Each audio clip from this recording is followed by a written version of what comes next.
Well,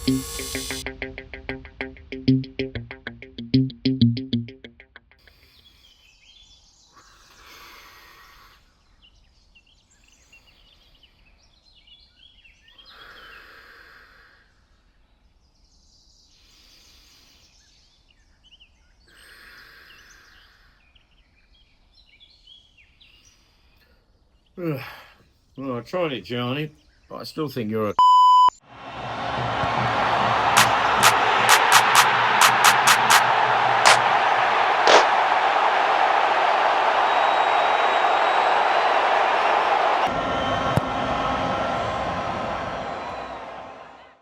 Welcome back to Thunk on the Ball. They think it's all over. Well, it most certainly is now. The Men's Football World Cup 2026 has come to a close, and before the dust has settled, some are calling it the best World Cup ever. But, and it's a big but, bigger than the butt that fills the throne in the Oval Office, and bigger than the butts that many appear to be talking through. The largest, most participated, most watched, and most lucrative sports event ever. But, there's that word again. What about the supporters, the players, the integrity of the game itself? The simplest of games made more complicated by those in control of our beautiful game. Welcome back, Franco and Graham. How are you? Thanks, Mark. I just loved that intro you did, and well done for tackling that one.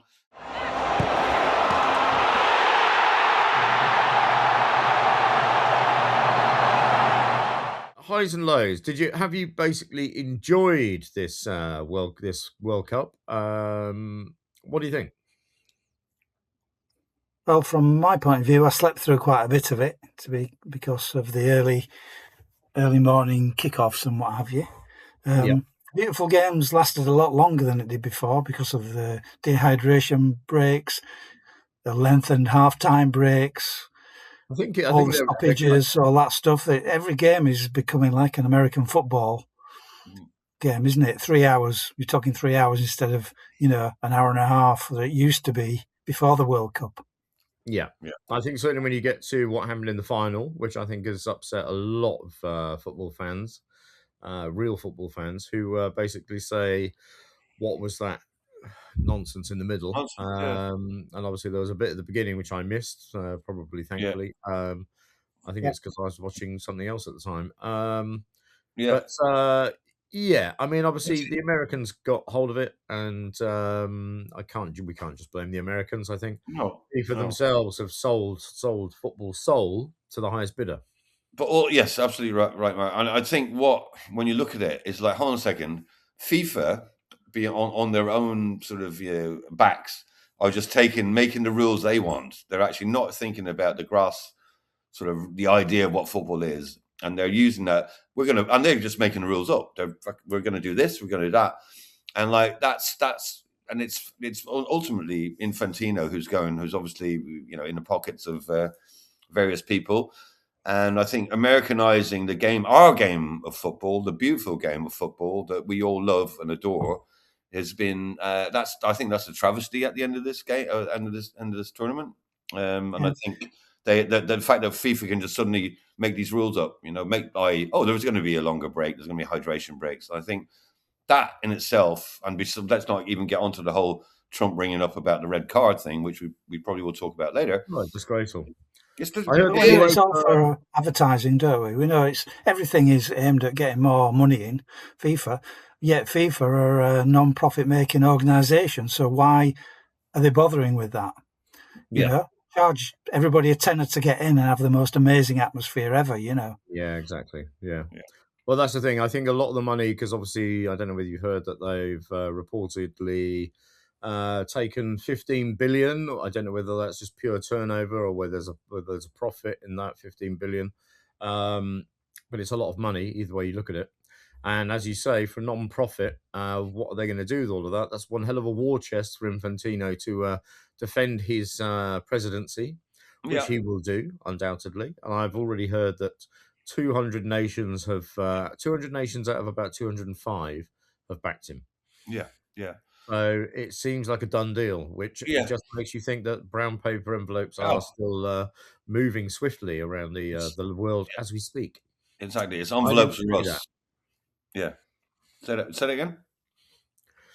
I didn't say that. He didn't say that. No, he didn't. Honest, I didn't say that.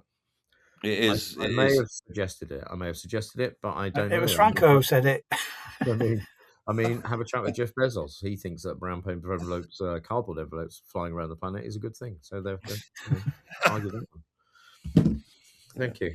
That was my lawyer.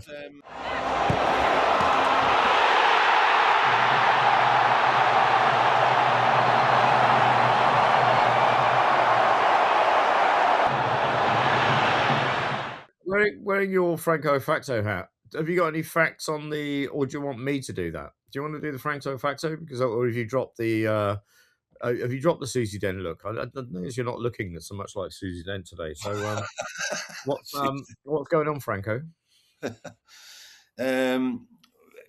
Well, I mean, I've got. I think the best way to sum it up is I've grabbed a couple of things off socials that have definitely shown some statistics and some very good insights. They split the match up into 4 quarters for a supposed drinks break where there isn't a bottle of water in sight, just a shitty processed sugary energy drink and camera angles specifically designed to subconsciously sell you more shit plastered all over the advertisement boards across the whole stadium for safety, even on games where temperatures were as low as 18 degrees.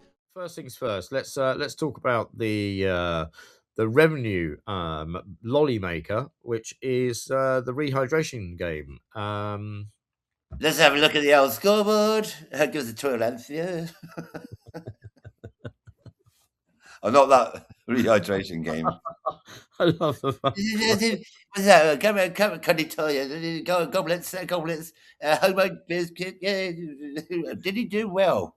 Didn't Infantino do well? Actually, no, he didn't do well.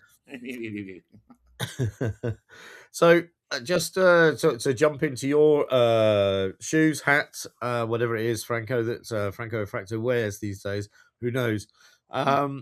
Just to give you a brief overview, we got I think it's something like, obviously we've got 12 ads a game, 104 games, and lots of estimates are saying that Fox TV alone probably could have made as much as 250 million purely out of the rehydration breaks.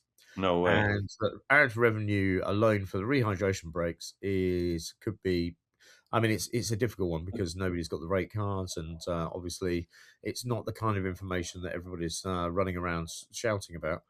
But it's probably between 750 million and £1 billion worth of advertising revenue for a bit of rehydration, which in principle, if it's getting sort of late 20s, 30 degrees, I can say, okay, yes, for player safety, you should have a rehydration break.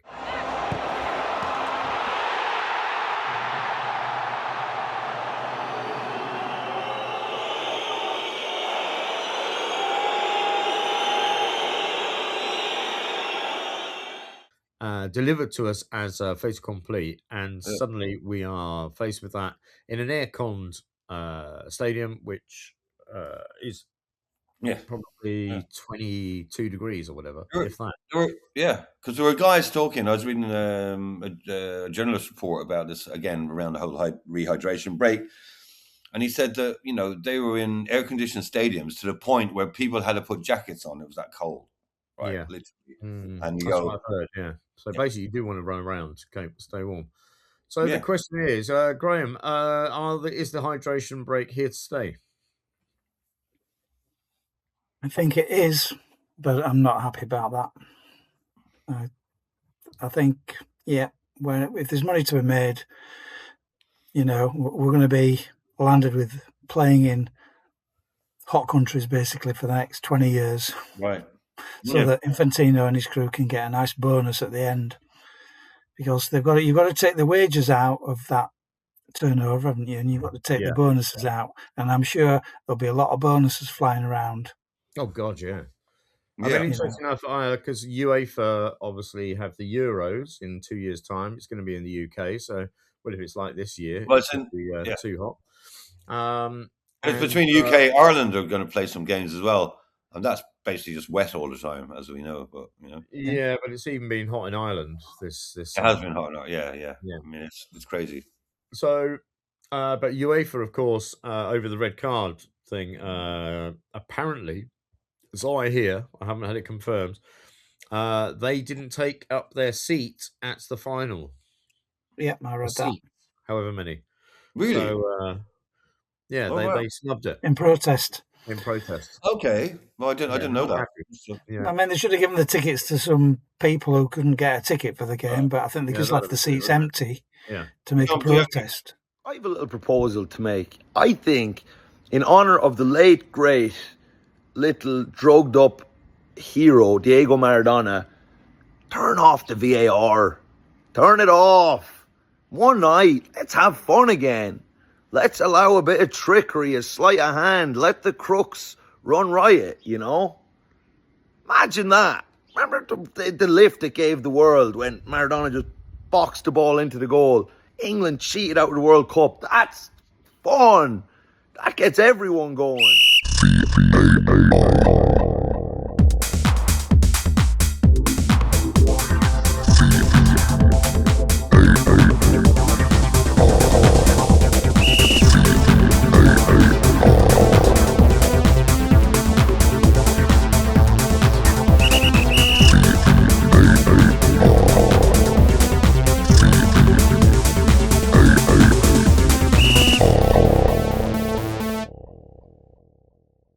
Because, of course, they're saying it's the best, some people are saying the best World Cup ever. And I think there has been some great football.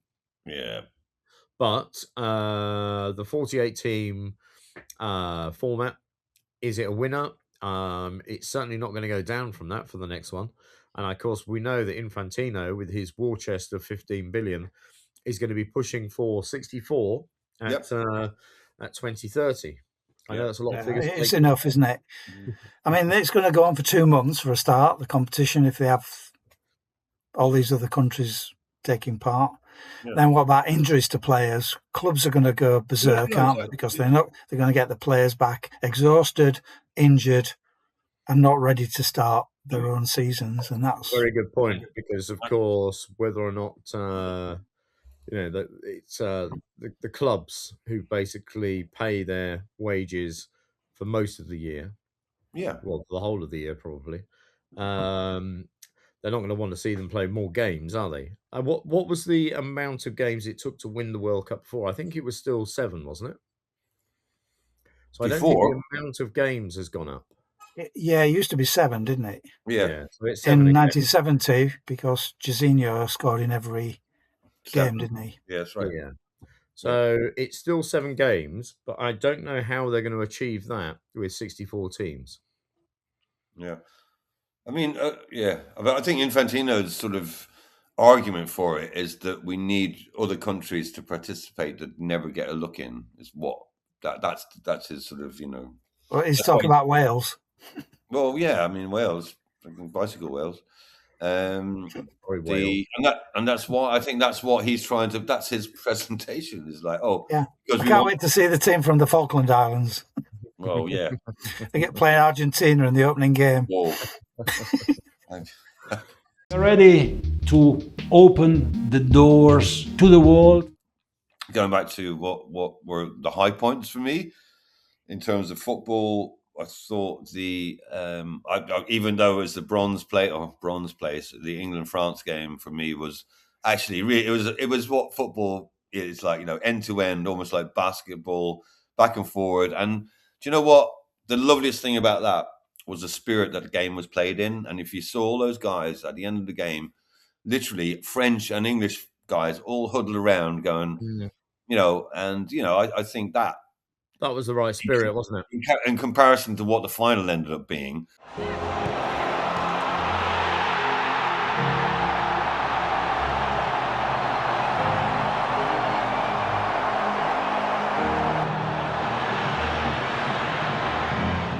I hear what you say about the bronze medal playoff. I mean, of course, a lot of people are going to say, well, the pressure's off. It's a game both teams want to win, but neither team wants to really be there. I mean, that's probably true. I agree with that. But what got me and what was so frustrating was watching how Tuchel put out the stall against Argentina, because that for me, and I think a lot of English fans would say the same thing. They're going like, well, why didn't you just keep attacking them? Like, to try and park an English bus against Argentina, who've got Messi, and they gave him every pundit just talked about this, but I think that's what a lot of the players were disappointed about. Even when they're interviewed after the game, they said, well, we had the makings within the squad to totally do Argentina, but they played the wrong game. I think Tuchel, has got to put his hand up and go. I think most people are in agreement with that. I think we should have. I think most people think we should have attacked. Of course, we could have attacked and lost the game as well. I mean, I think at least you're then seen to be having a go, rather than seen to be sort of sitting back and waiting for it to happen. Yeah, lose it on your own terms if you're going to lose it. Don't exactly just go backwards and wait for defeat to hit you. Yeah, I mean, it's ridiculous. Yeah. And I think you could see that disappointment with every player, because they're such a great bunch, and you can see that they've spent quite a bit of time together, and I felt really sorry for a lot. I mean, especially Jude Bellingham. I think the guys that come out for me out of that was like Spence, Jude Bellingham, obviously Saka. Not being I'm an Arsenal fan, but Saka, got a hat trick in a third place playoff. It's pretty good. I feel a bit sorry for Kobe Mainoo though, sitting there for 6 weeks not doing anything, and then in the next World Cup, if he's there, he might be sitting there for 2 months with that attitude. Well, you know that he didn't get a game, and then the only game he was going to play in was the last game, and he was injured, got injured in training. Oh, okay. So he had a bit of an unlucky World Cup. But I suppose it would be an experience. I mean, he's young, isn't he? A lot of the England team are young, so they'll come back, I'm sure. Yeah, and those young guys like to attack. This is the thing, isn't it? You look at all those guys in the England team. They're out, there's wingers. They're fast.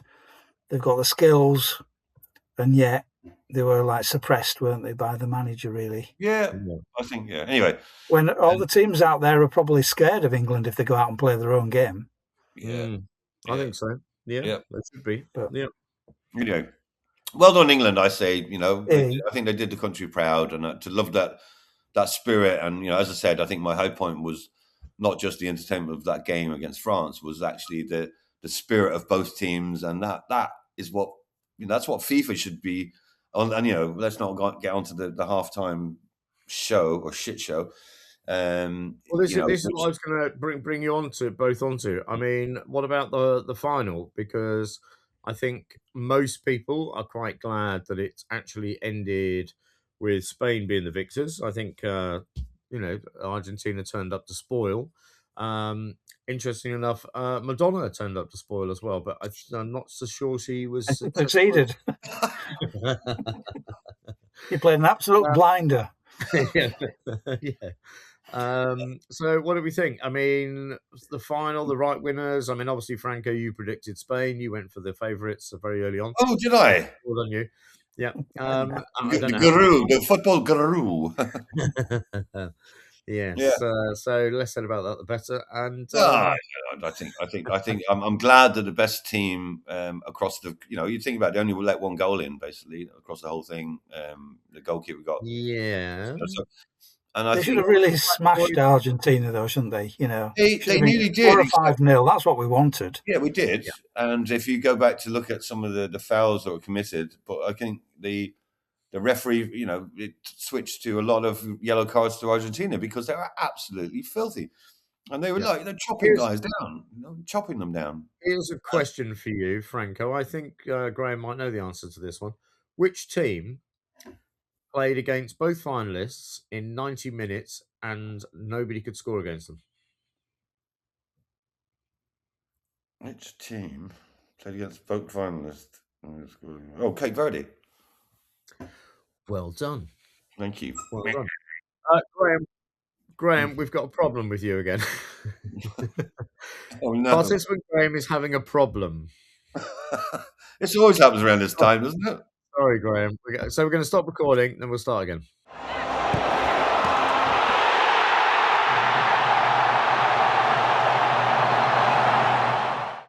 Okay. Clatter. What are you doing, Franco?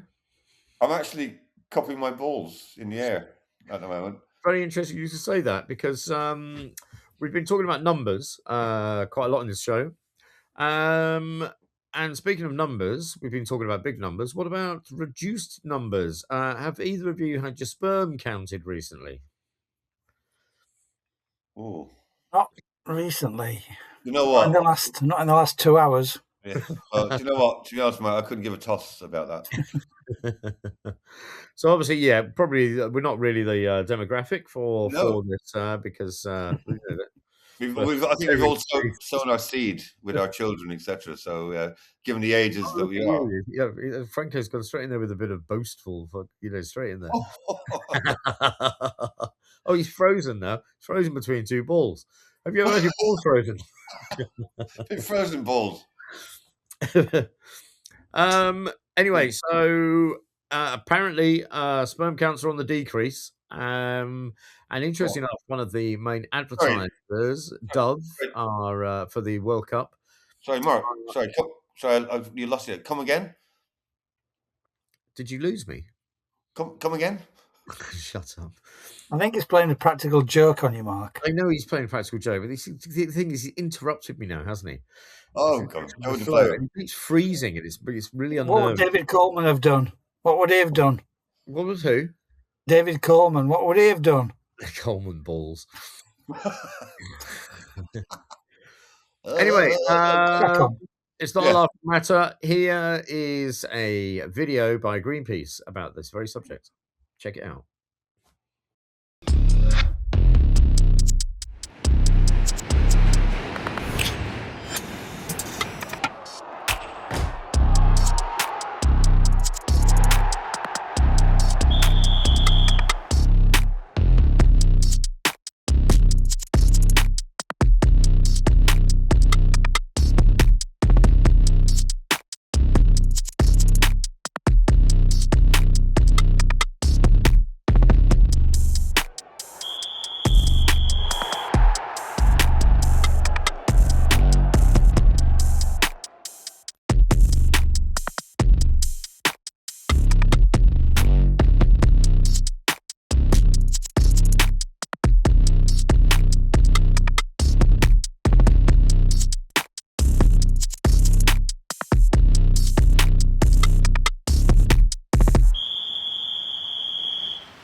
What do you think of that, boys? Well, I didn't realise that. I mean, we all know microplastics are everywhere, but my goodness, that is basically. They are everywhere. I mean, if the microplastics are getting into your sperm, it's not good. No, I don't know how they're getting in there. They're creeping in at some point, and I don't know how they're doing it. Are they actually getting out of there though? That's the. Well, obviously they. And are they doing damage when they get out? I mean, what are the stats? Yeah.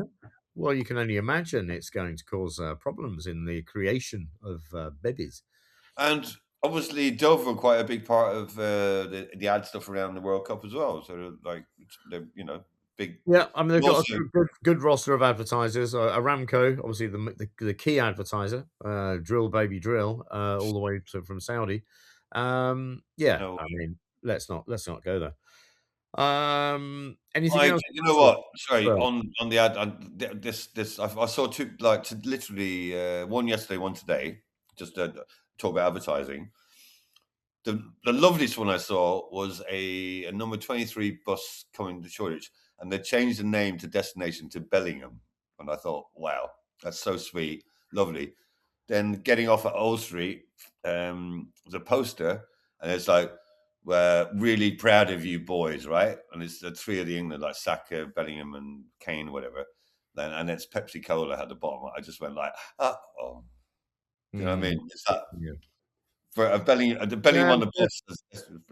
Anyway, it was good while it lasted. Somebody buys a ticket for the final $2 million. I will personally bring him a hot dog and a Coke. Yeah. To make sure that he has a great experience. Okay, drum roll, please. Very good. Well done, Franco. Your testicles are amazing, Franco. If you can make that sound.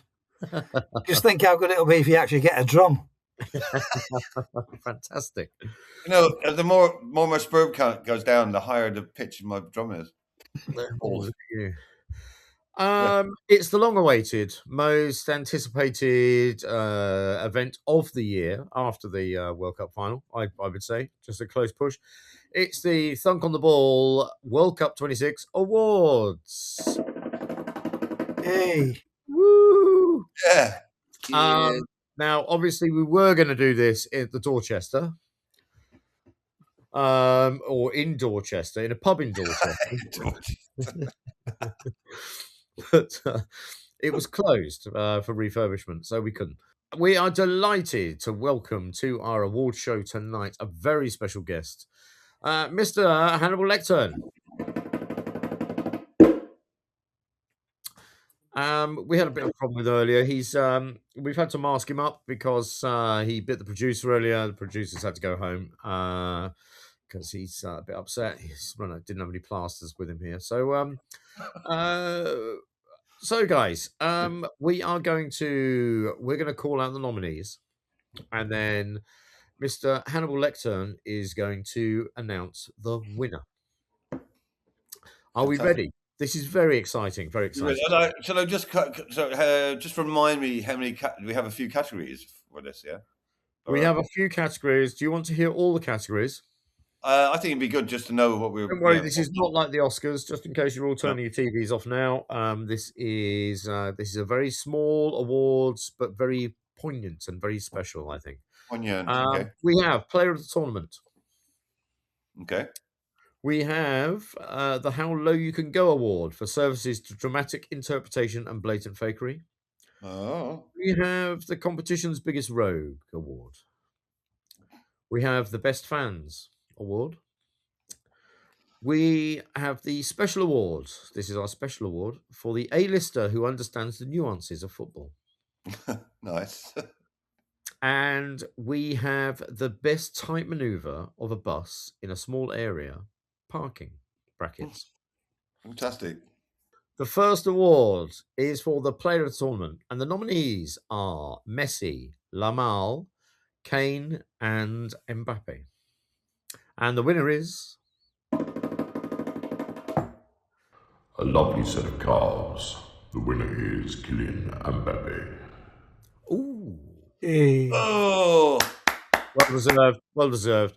Well, I think it's worth adding to that the reason possibly why a lot of people voted for Kylian Mbappe is that he fended off the haters on this particular World Cup, some of them, and but I found out also, well, I think we all found out, he has been donating his World Cup fees because he doesn't earn a lot since 2017. So that is probably 3 World Cups worth.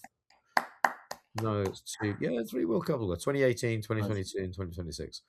So, well deserved. Very good player. Seems to play with a smile on his face, which I like to see. So, yeah, big respect. Well done. Yeah. Well done. Okay, well done.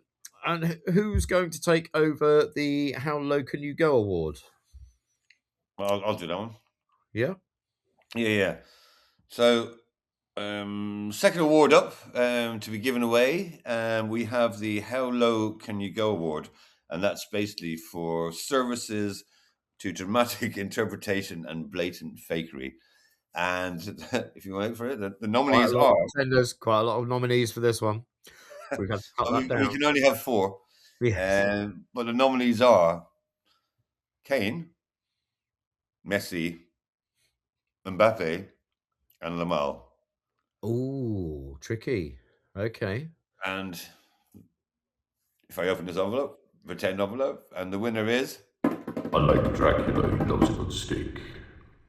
It's Lionel Messi and the Argentinian football squad. And the Argentinian team in general, because they were pretty much fakery and they showed up.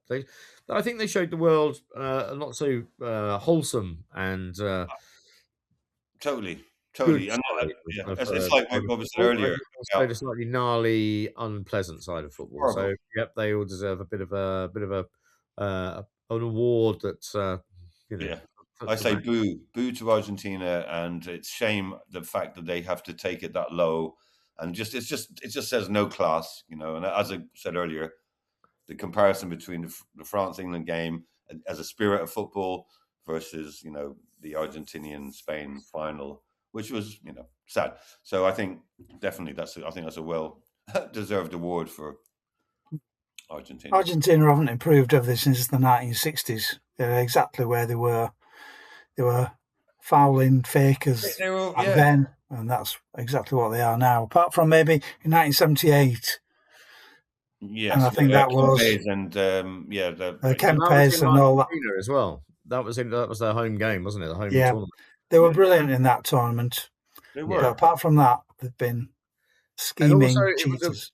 It was a visual spectacle as well, wasn't it? Because you've got all that tick tape and everything coming down. Really kind That's right. And Kempes was there at the World Cup. Did you see? I didn't recognise him. I did. But I said to my wife, I said, you know, Kempes, he was a really good-looking guy with long black hair, a big sideburn. Everybody loved, you know, all the ladies loved him, didn't they? Yeah. And there he is, sort of like an old man now. It was quite sad, really. Yeah, it is. It is. I suppose, you know what?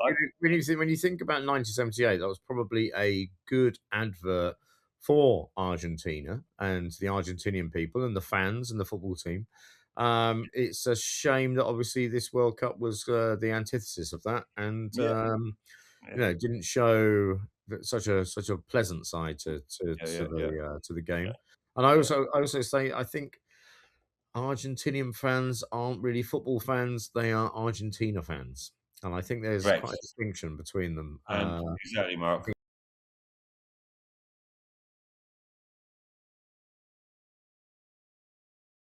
Okay, so we have another award which Graham is going to present with the assistance of Hannibal Lectern. Graham, over to you. Okay, the nominees for whatever category we're talking about. It's the competition. Biggest rogue. Is R is technically correct, not is. Thomas Tuchel. Okay. For why? Gianni, Trump, and Enzo. Those are the nominations. Okay. And do we get a drum roll, Franco? And the winner is? Oh, the winner is...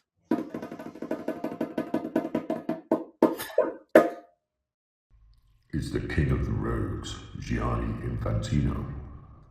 Yeah, well, what is the reaction for that? It's like fucking well deserved, you rogue. Now, what's his thing? I don't know. It's the hood. There's the hood, yeah. The Trump dance. Okay, and for the fourth award, this category is for the best fans of the tournament. And the nominees are Scotland for making so many friends in Boston, Norway for rowing their way through to the quarterfinals, Cabo Verde for not conceding a goal against either of the cup finalists within 90 minutes. And the Muppets for making a surging comeback onto the world stage in one of the greatest shows the world has ever seen. Who's going to win it? I once had a lovely Nordic lady for dinner. Delicious. The winner is Norway. Yeah!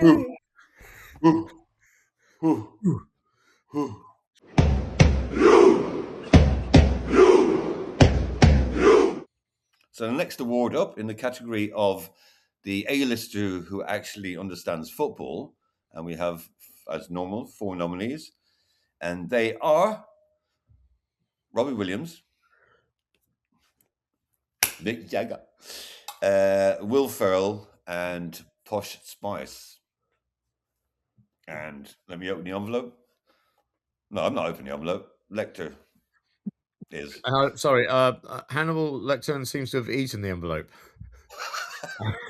He's biting through the envelope. Did anybody leave like some pepperami in the envelope? Because that's Hannibal. We said open the envelope, not eat the envelope.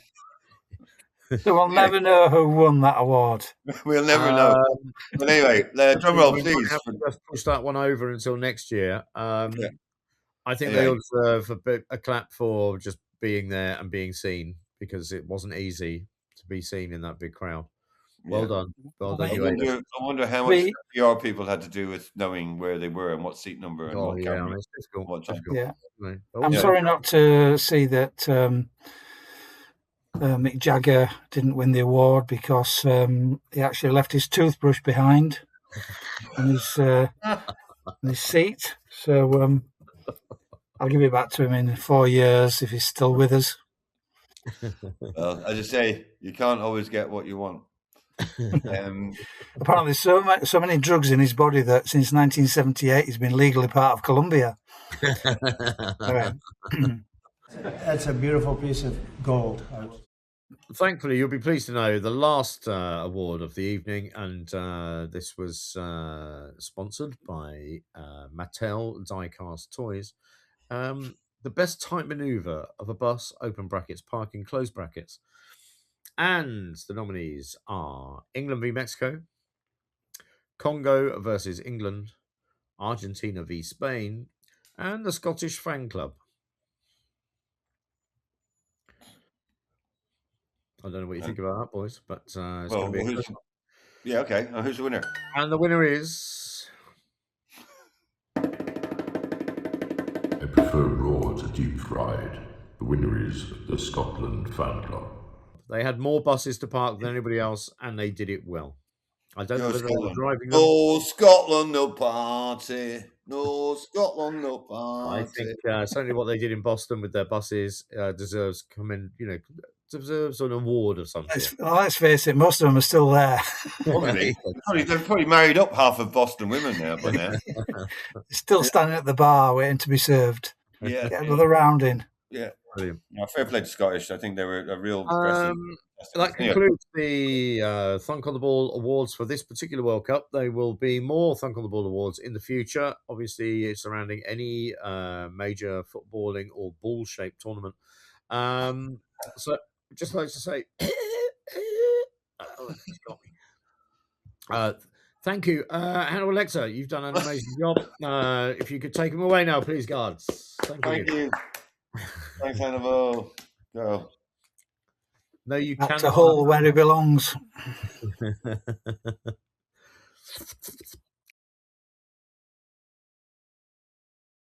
Sorry, can I just mention something which threw me a little bit? Yeah. Is what happened to Graham's George's flag behind him? Yes, we had a discussion about that earlier. He's taking it down because it's end of the World Cup, and he doesn't.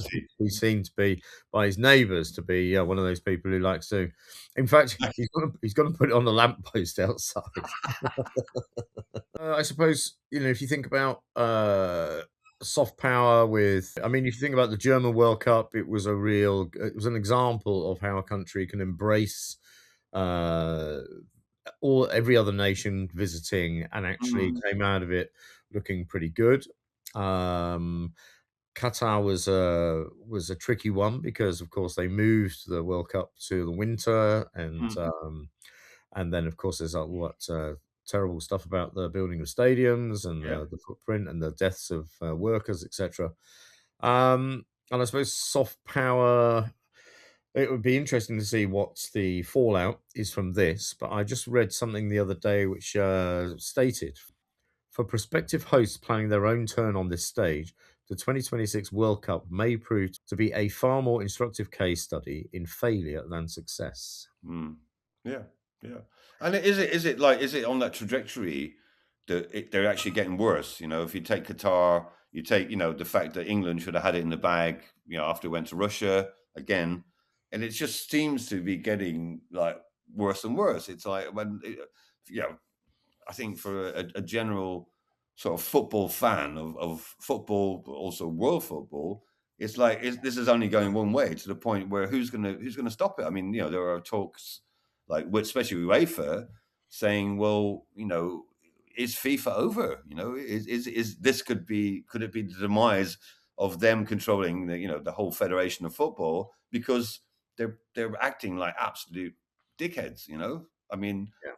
where's it going to go? What's going to happen? It's difficult to see the ultimate demise of FIFA in their current standing because, of course, they have all this money and they have that. With that comes influence. But I think certainly the way FIFA is run and has been run for so long should be held up and investigated. It should be looked at. Is this the best thing for the beautiful game? Or is it just going into? Is it just selling its soul? Is the soul of football being sold to the highest bidder? Yeah, and I think it's very interesting when you look at a lot of the punditry that's been going on. There's a lot of ex-footballers, right? From especially from the UK end watching it, but also I've watched a lot of it in Italy with Italian commentary and my grasp of Poco Italiano. But everyone's saying the same thing. These are professional footballers who are. It's almost like that has been taken. It's been taken away from them. And again, as we talked about, FIFA are creating these rules that are spoiling what the game of football is. I mean, let's not even talk about the halftime show, which, you go to a dressing room and there's a reason that it's a 15-minute break because your muscles are still warm. You come to a half an hour and you've got, guys on treadmills, a bit like the NFL. Well, I think we should trial this system down at Hackney Marshes. I think it'd be quite nice if we have a little bit of a warm-up show with one of the crooners from the local boozers in Hackney, followed by the game, and then a half-time show, which could be the local school choir and maybe some jugglers or something. And while the players fly around the pitch on time bikes, to keep warm on a February afternoon, on a foggy February morning with Quagmire sitting there. And you know what? It would probably beat the halftime show that was that ridiculous occasion. Exactly. Yeah. Anyway, but you say that, but where else in the world can you see a 70-year-old sex symbol in some very tight shorts trying to sing at a football match? I mean, no. That's worth your 10 grand ticket. Yeah, I mean, so dodgy. The whole thing was so dodgy. 70-year-old. How old's Madonna? Oh, a 70-year-old, yes. Oh, yeah. Yeah. Let's put it this way: she's not like a virgin anymore. Cataracts are at it, so hence the prescription grade shades. I know this is ridiculous. They've double booked the roller rink. Talk about a production headache, but Madge soldiers on.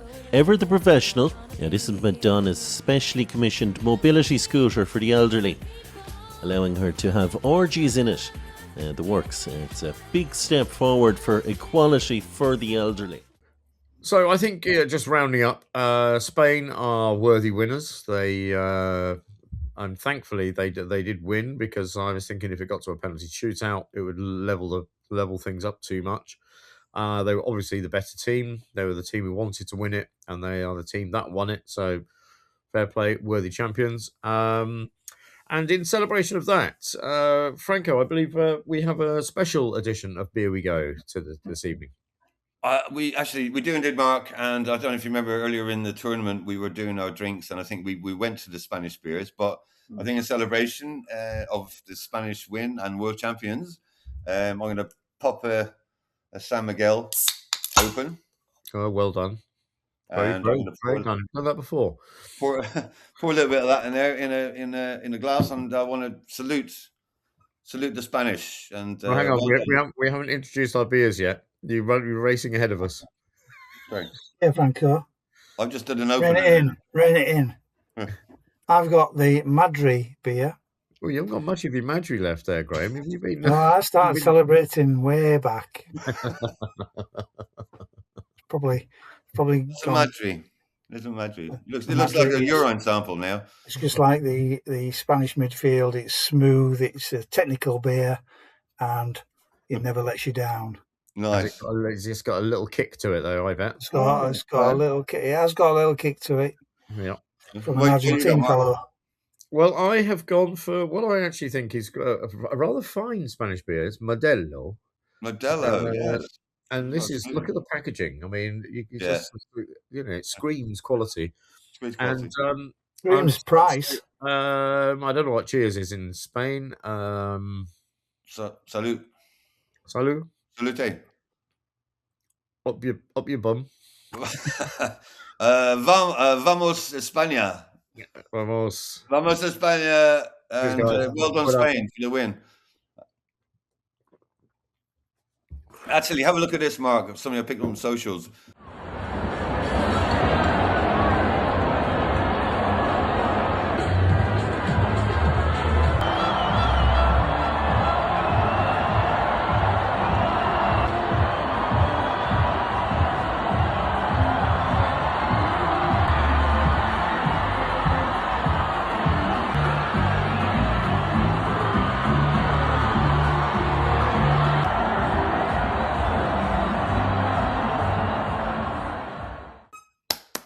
Fantastic. Congratulations, Spain. Congratulations. Well done, Spain.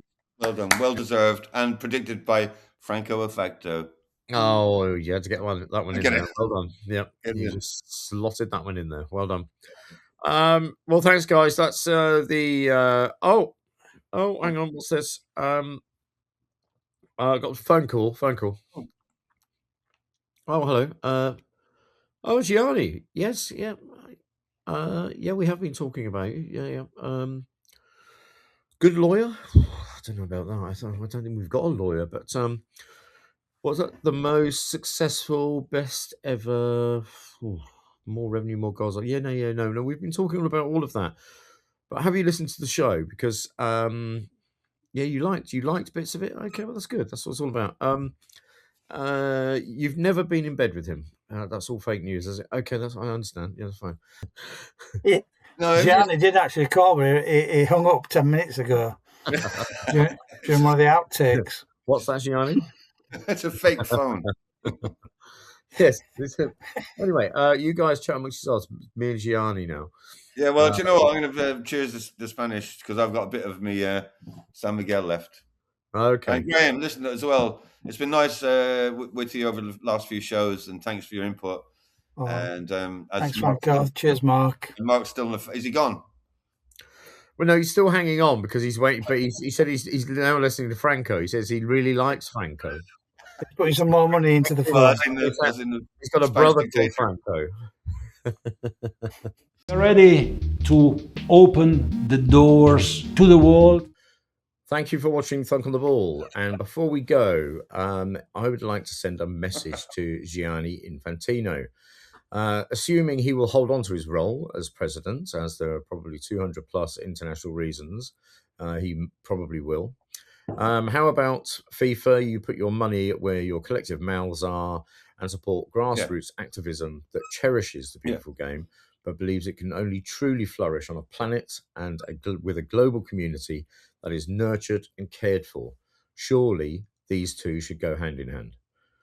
This could and should be yours and FIFA's legacy. FIFA has the money and the influence to make a genuine commitment to change. It's not too late to do something.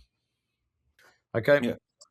We've been Thunk on the Ball. Thank you, Graham. Thank you, Franco. It's been fun. It's been. We've had our ups, we've had our downs, and we managed to get through it. And we couldn't have done it without you guys and probably a little bit of me as well. But there you go. I don't want to blow my own trumpet, but I shall. Thanks, guys. It's been emotional. It's been emotional.